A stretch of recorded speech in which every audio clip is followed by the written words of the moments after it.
It's funny. People always be like, don't forget about the little people. It's like, why do they refer themselves as little anyway, you know? Why don't you just get big with me? Feel me? They can see it in my eyes. What's up, everybody? Welcome to a bonus mini episode of Johnson's Title Podcast, a partner of Moshpitnation.com. Speaking of my partners over at Moshpitnation, this episode really is just a nice promotional vehicle for a show we have going on here in Grand Rapids, Michigan with Fozzy. And I have Billy Gray of Fozzy on as the guest. It was a very brief chat, but basically it was just a nice little preparation for the tour, the second leg of the Judas Rising tour that they are embarking on currently right now. The band will be hitting here in Grand Rapids, Michigan on March 29th, which is a Thursday, and they will be playing the Intersection, a lovely venue that is definitely making some noise locally and probably on the national music scene with opening two new venues, the Mint and Elevation. A little bit about this interview. It was pretty quick. And Billy actually lives in the mountains in Atlanta and had a little bit of cell phone reception issues. I cleaned up as much of that as I kind of could without sacrificing just, losing a full answer to something. But so bear with me on that. Even in 2018, we still deal with cell phone issues on occasion.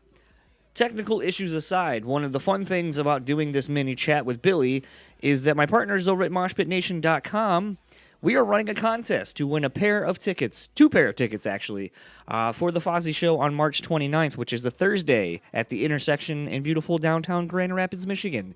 We are giving away two pairs, and all you have to do is listen to this interview that I did with Billy, where I specifically ask him a question that pertains to the contest we will be running. That's right. All you have to do is listen to this. It's real simple. I ask a question. You have to reply with Billy's answer, and you will be in the running for a pair of tickets for Fozzy this upcoming Thursday, March 29th. We have two pair, so there will be two winners. So, I'm going to stop bullshitting with all of this and get right to the good stuff. This is my chat with Billy Gray of Fozzy.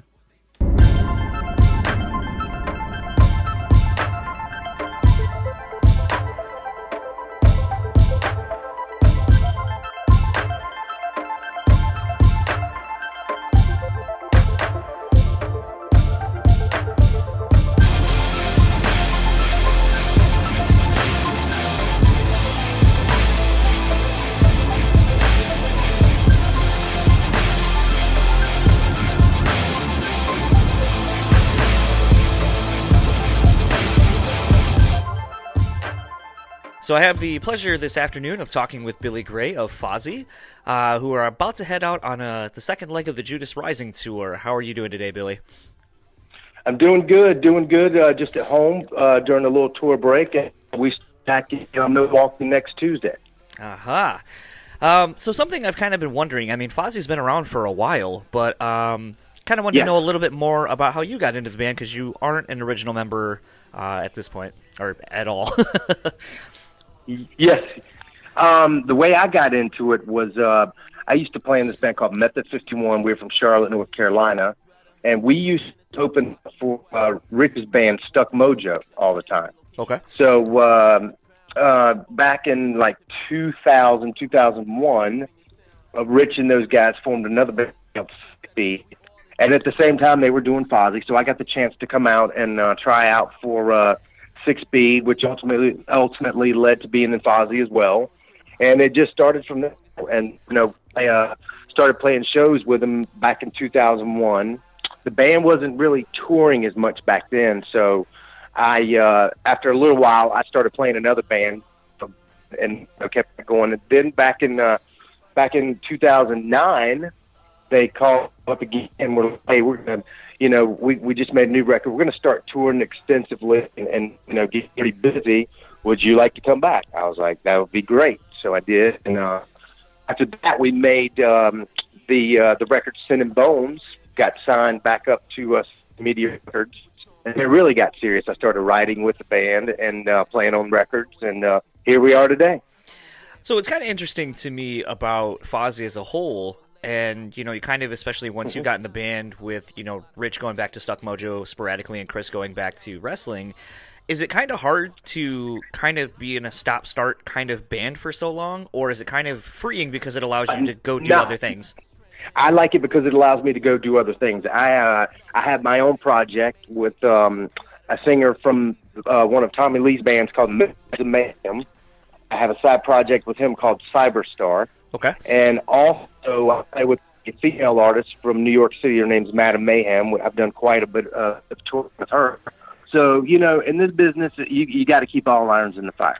Kind of funny, I just actually watched the Hired Gun documentary today, and I was kind of thinking of you. Since I know, like, you've been kind of in a lot of bands, Fozzy was kind of, you know, rolling, then it stopped, and then you were doing some other stuff. So I kind of was wondering, had you seen that, and what were your thoughts on the documentary?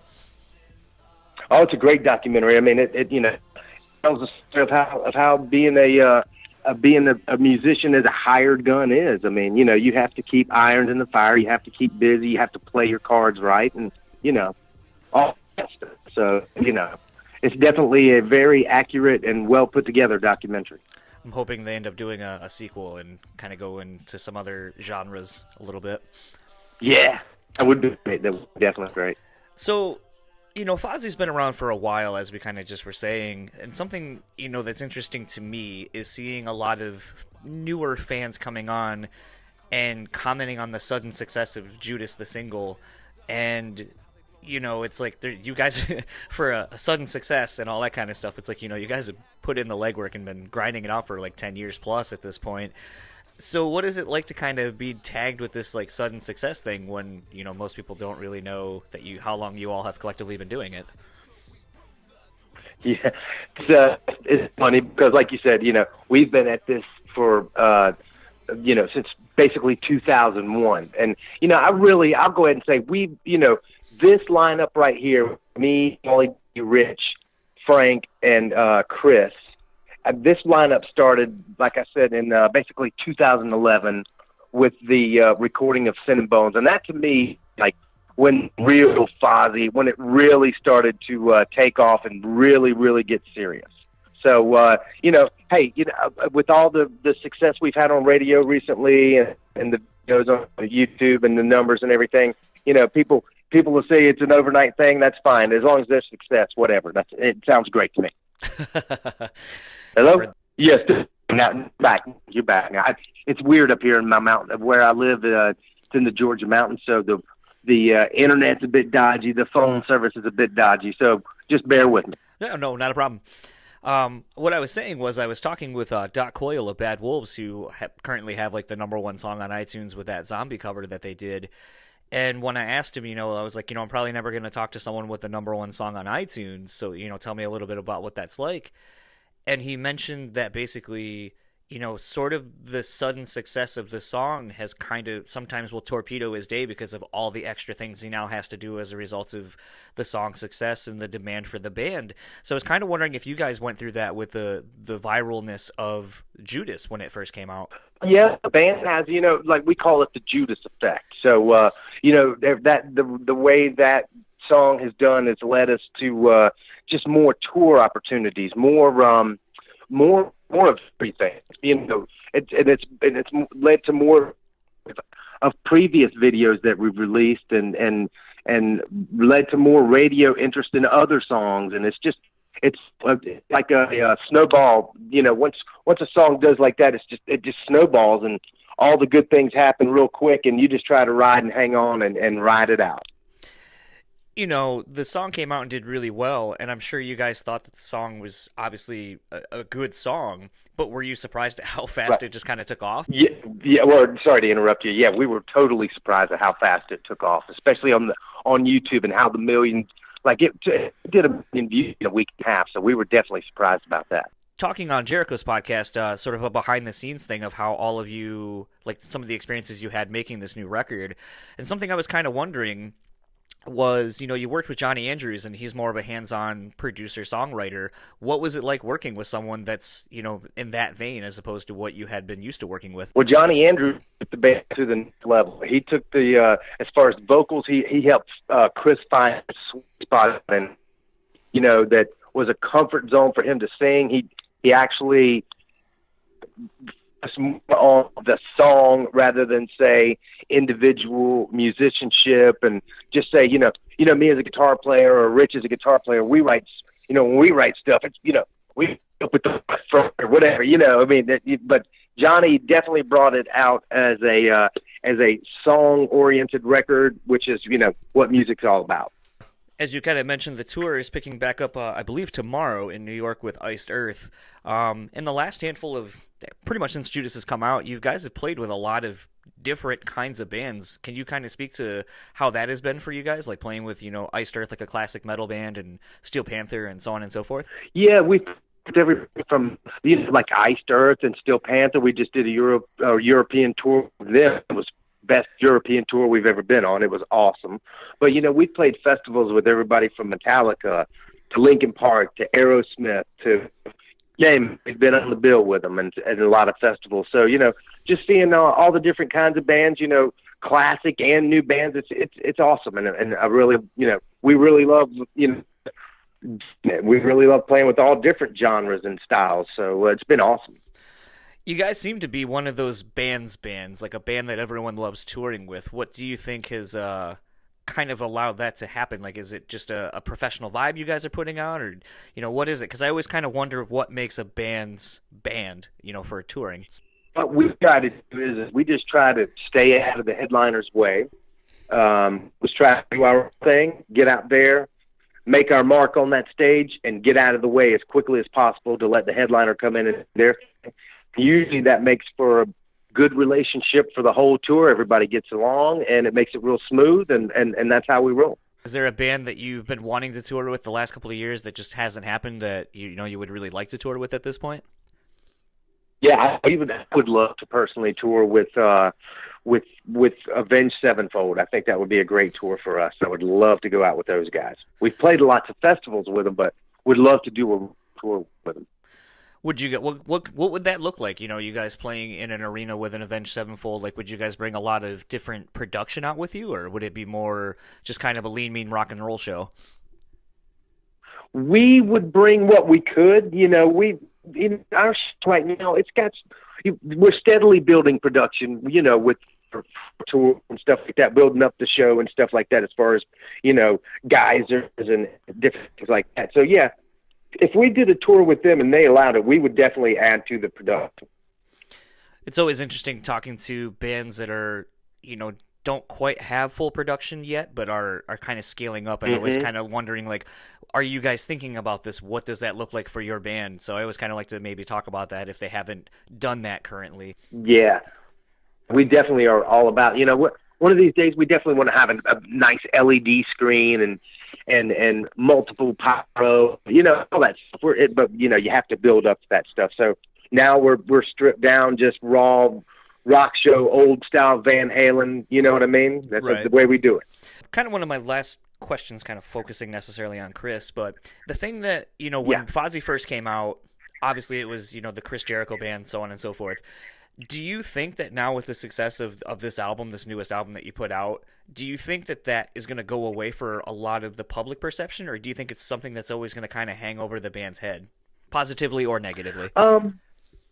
Positively, I think, there's always going to be the Jericho fans, but these days, with every show we play and more and more signs we do at festivals and at record stores, people are definitely focusing on the bands. Because when we first started out, all it would be the chance, Y2J, Y2J. Now when we roll onto the stage, it's Fozzy. So it's definitely becoming more of a band thing as far as it goes. But you're always going to have Jericho's the stuff he's done in the past that definitely helps the band out. Right. It's just, it was funny. I was watching a bunch of stuff with 30 Seconds to Mars and just kind of going through the years of that band's career. And I remember seeing that band open for Cold, and there was like maybe 30 people in the room with me. And it's interesting to see a band I saw where I was like, wow, this, and I didn't even realize Jared Leto was in the band. And I was just like, oh, this band's really good. They got good parts and good songs. And then it's just a trip to see, 15 years later that they're one of the biggest rock bands out. And it's like, shit. Yeah, right. I agree. I like it a lot, by the way. 36 Mars is an awesome band. Great songs. It's amazing what they can do with basically just being a trio. Totally. Yep. I love them. They're awesome. So the tour is coming through.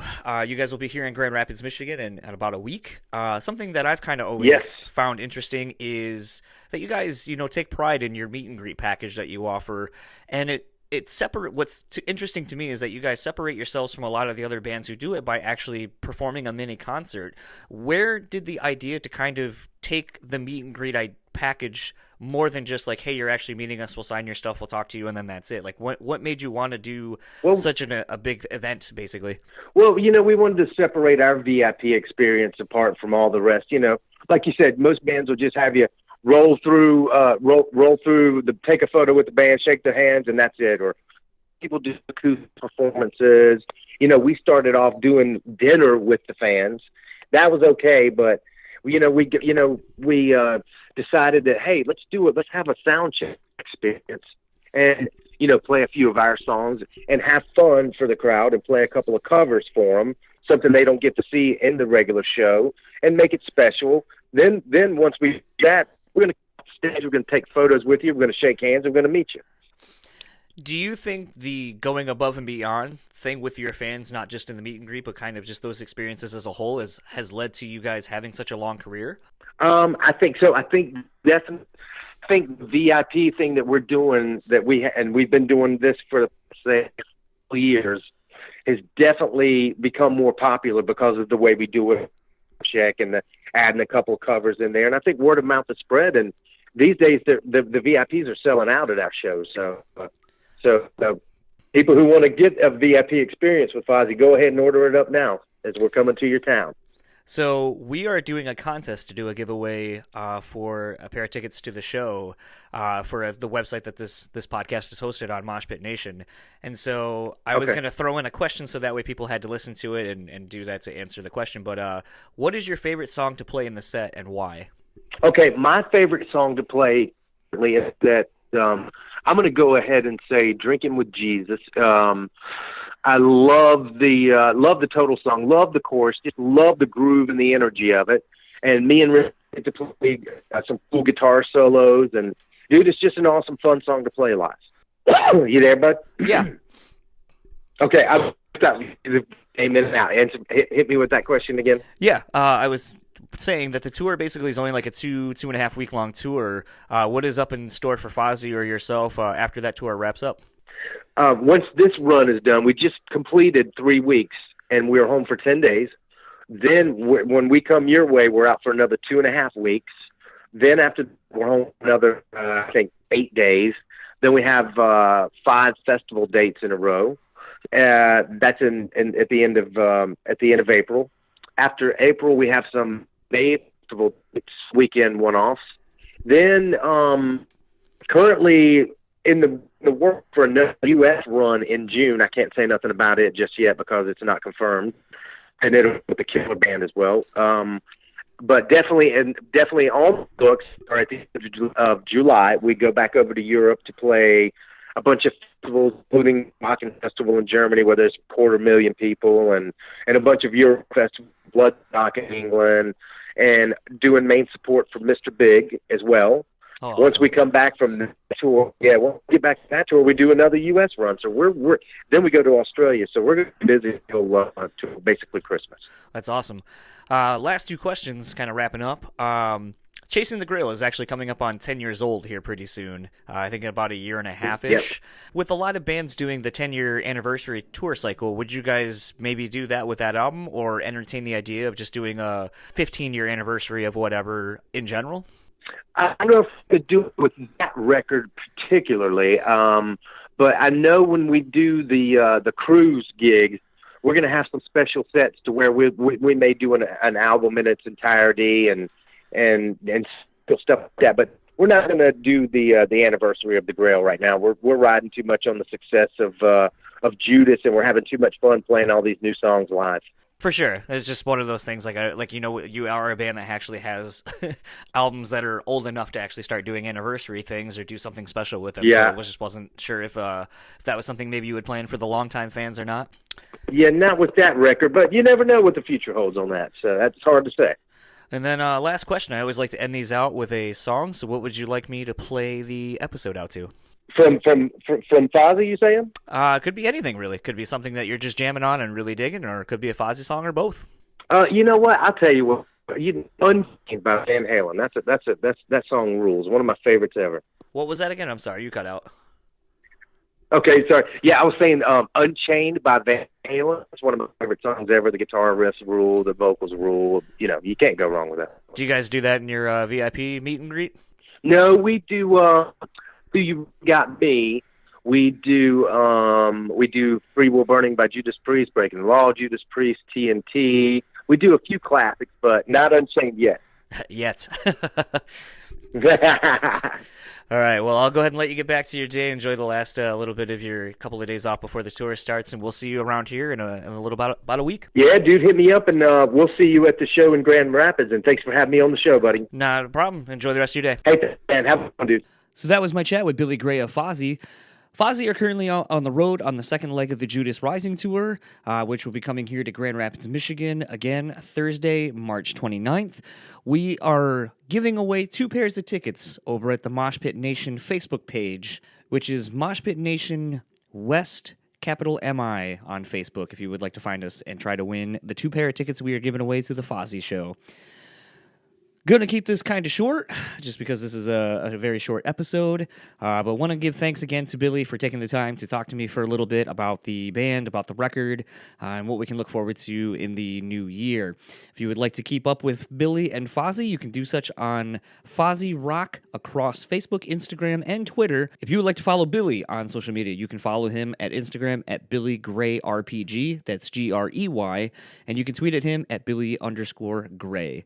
If you would like to follow Moshpitnation, you can at moshpitnation.com. Moshpitnation on Facebook is Moshpitnation West MI. Twitter and Instagram are simply Moshpitnation. And if you would like to keep up with what I'm doing, you can do such on Facebook, Instagram, and YouTube at John's Untitled Podcast. Tweet at me at John's Untitled Pod, and email me at john'suntitledpod@gmail.com. As I kind of had mentioned some other places, there is a website that I am currently having built that will be where you can find a lot of this stuff, as well as additional content that I am not able to put out currently and having to turn down. Really looking forward to adding this to the growing podcast business of sorts. But with all of that, I'm actually going to end the episode, as we always do, with not one song, but 2 songs. I am going to end it with Unchained by Van Halen, which was Billy's pick.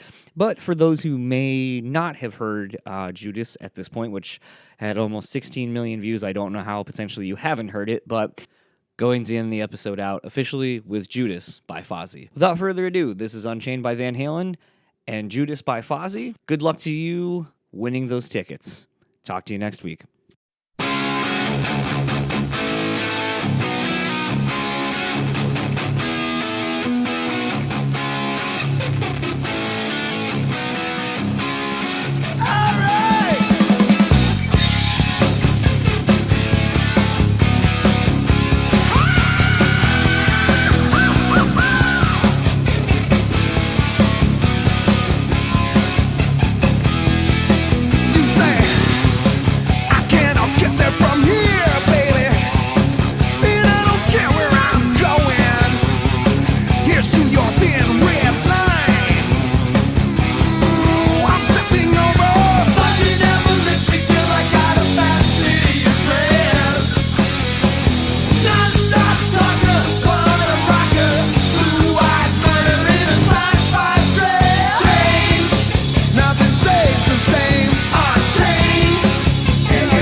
Ain't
evil on the inside. You are innocence personified, and I will drag you down and sell you out. Run away. I am cold like December snow. I have carved out this soul made of stone, and I will drag